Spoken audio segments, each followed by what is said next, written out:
بسم اللہ الرحمن الرحیم۔ لوگ اکثر نرم لہجوں سے اتنی سخت بات کر جاتے ہیں کہ ان کے الفاظ کی تپش بھولنے میں ایک عمر لگ جاتی ہے۔ رشتے احساس سے بنتے ہیں، رنگ، نسل اور چال دیکھ کر تو جانور خریدے جاتے ہیں۔ جب کسی ضرورت مند کی آواز تم تک پہنچے تو اللہ کا شکر ادا کرو کہ اس نے اپنے بندے کی مدد کے لیے تمہیں وسیلہ بنایا۔ اگر کوئی محبت کرنے والا شخص آپ پر غصہ کرنا چھوڑ دے تو سمجھ جاؤ تم اپنی اہمیت اس کی نظر میں کھو چکے ہو۔ کامیاب لوگ اپنے فیصلوں سے حالات بدلتے ہیں، ناکام لوگ حالات کے ڈر سے فیصلے بدلتے ہیں۔ نا امید شخص ہر اچھا موقع بھی گنوا دیتا ہے اور پر امید شخص ہر پریشانی میں بھی موقع تلاش کر لیتا ہے۔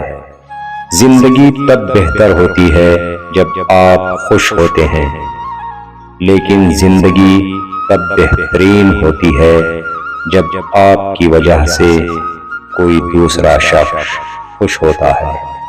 کتابوں کی اہمیت اپنی جگہ جناب، سبق وہ یاد رہتا ہے جو وقت اور لوگ سکھاتے ہیں۔ اپنوں کے ساتھ وقت کا پتہ نہیں چلتا، لیکن وقت کے ساتھ اپنوں کا پتہ ضرور چلتا ہے۔ تجھے تیری اوقات کا اس دن پتہ چلے گا اے انسان، جب لوگ تجھ پر مٹی ڈال کر ہاتھ بھی تجھ پر جھاڑیں گے۔ گہری باتیں سمجھنے کے لیے گہرا ہونا پڑتا ہے، اور گہرا ہونے کے لیے گہری چوٹیں کھانی پڑتی ہیں۔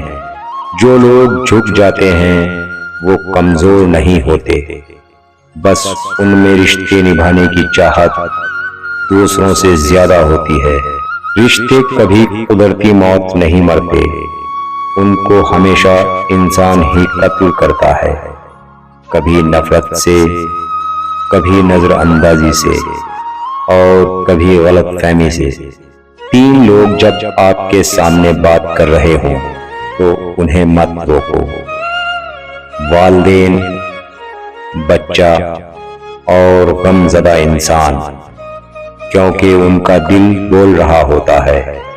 عزت ایک مہنگی چیز ہے، اس کی امید سستے لوگوں سے نہ رکھیں۔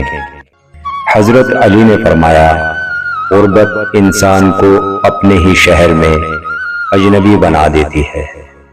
زندگی گزر گئی سب کو خوش کرنے میں، جو خوش ہوئے وہ اپنے نہ تھے، جو اپنے تھے وہ کبھی خوش نہ ہوئے۔ دوستو، اگر ویڈیو اچھی لگی ہو تو لائک اور شیئر اور سبسکرائب ضرور کرنا۔ اللہ حافظ۔